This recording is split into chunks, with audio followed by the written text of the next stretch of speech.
안녕하세요. 음악 커뮤니케이터 같이. 제가 일단 먼저 이번 주에 르세라핌이 데뷔를 했는데요.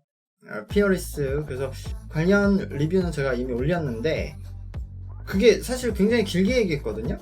두 편 나눠서 얘기했지만 실제로는 훨씬 길게 얘기했는데 그게 편집이 좀 되면서 저도 모르게 빠진 내용들이 좀 있어서 그 부분을 잠깐 추가를 해보려고 하는데, 먼저 지금 질문이 국내 차트는 88인데 일본에서는 1위여서 차이가 많이 난다라는 얘기를 해주셨는데, 이거는 저는 케플러랑 좀 비슷한 측면이 있다고 생각해요. 그러니까 어쨌든 제 생각에는 일본에서도 그렇게 좋아하는 스타일의 음악은 아니에요. 이번에 나온 게 완전 이제 미국을 공략해서, 미국 티네이저, 그러니까 10대를 공략해서 나온 노래인데, 뭐 그쪽 반응은 봐야 되겠지만 한국에서도 약간 지금은 생각보다 별론데 이런 반응이 많은 것 같은데, 일본에서는 일단 지금 사쿠라라는 멤버의 존재의 영향력이 굉장히 큰 게 AKB 출신이잖아요. 뭐 HKT지만 어쨌든 AKB 출신이에요. 일본의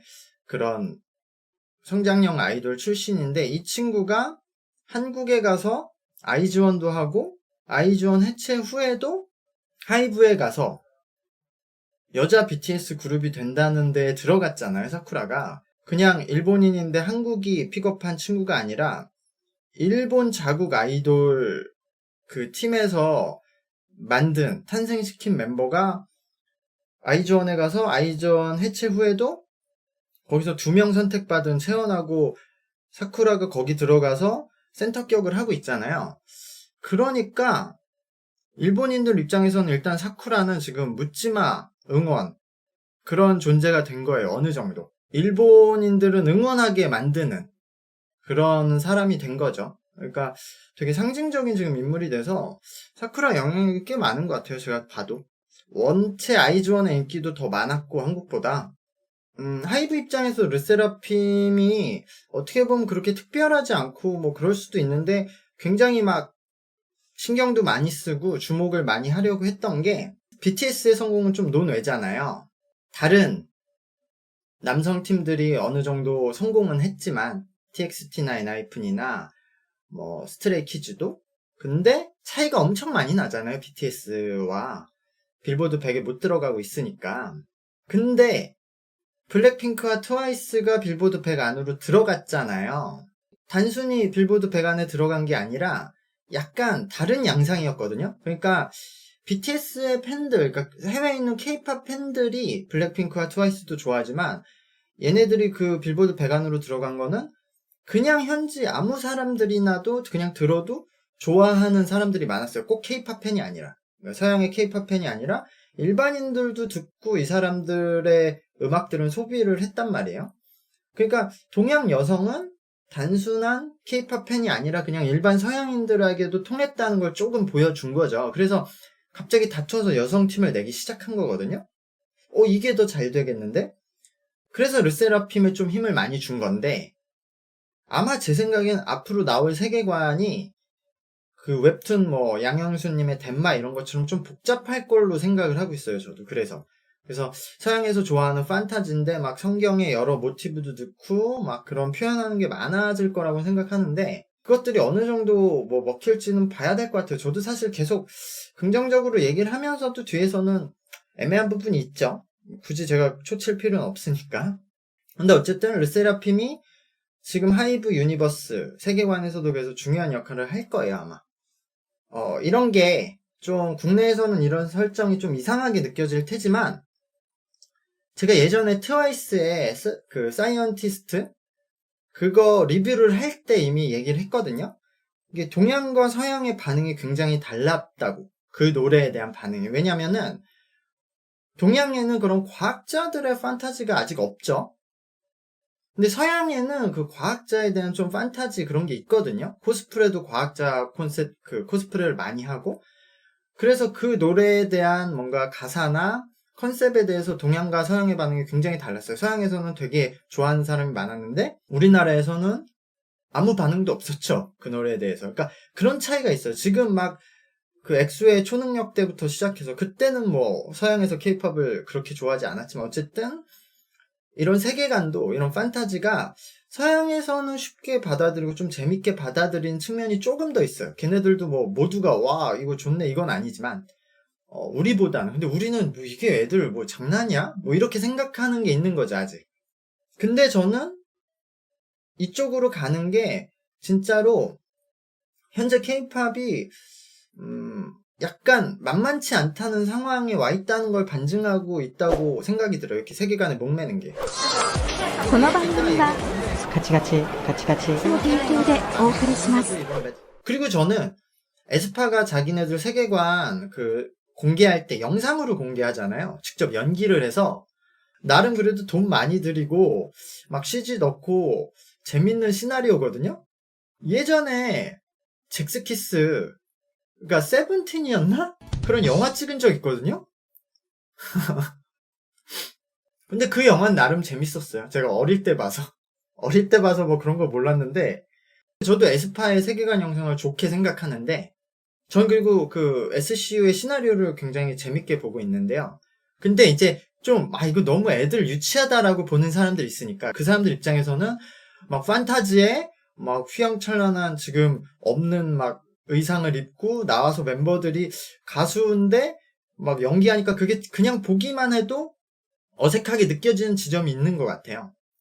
저는 지금 하이브는 그래서 모두 웹툰으로 시작을 하고 있잖아요. 그 웹툰이든 애니메이션이 나을 것 같아요. 근데 그거예요. 실물이 있는데 왜 이런 느낌? 제가 이거는 요거까지만 얘기하고 넘어갈게요. 르세라핌 그 리뷰할 때 그 부분을 설명을 드렸거든요. 뭐냐면은 우리가 아이언맨을 보면 그 아이언맨 캐릭터도 있지만 그걸 연기하는 배우가 있잖아요. 근데 어떨 때는 이 사람을 동일시하고 어떨 때는 구분해서 보잖아요. 이 사람이 아이언맨 같기도 하지만 이 사람은 그냥 사람이고 아이언맨은 캐릭터야. 그러니까 이걸 노리는 거예요. 지금 케이팝이 가고자 하는 길을. 팀들이 IP화가 돼서 메타버스 안에 있는 IP와 멤버들이 그렇게 연기하듯이 가끔은 합쳐지지만 분리가 되면은 이 IP는 IP로서 평생 BTS가 은퇴하더라도 아이언맨 배우가 은퇴하시더라도 아이언맨은 캐릭터는 있잖아요. 뭐 마블 유니버스에서 죽어서 사라질 수는 있지만 어쨌든 그러니까 분리시켜서 써먹을 수도 있다는 거죠. 근데 현실 아이돌들의 IP가 활동할 땐 굉장히 강력한데 이게 오래가지 않고 변수가 많으니까 이것을 뭔가 아바타화 시켜서 메타버스에서 좀 더 많이 활용할 수 있지 않을까라고 접근을 하는 거예요. 일단은.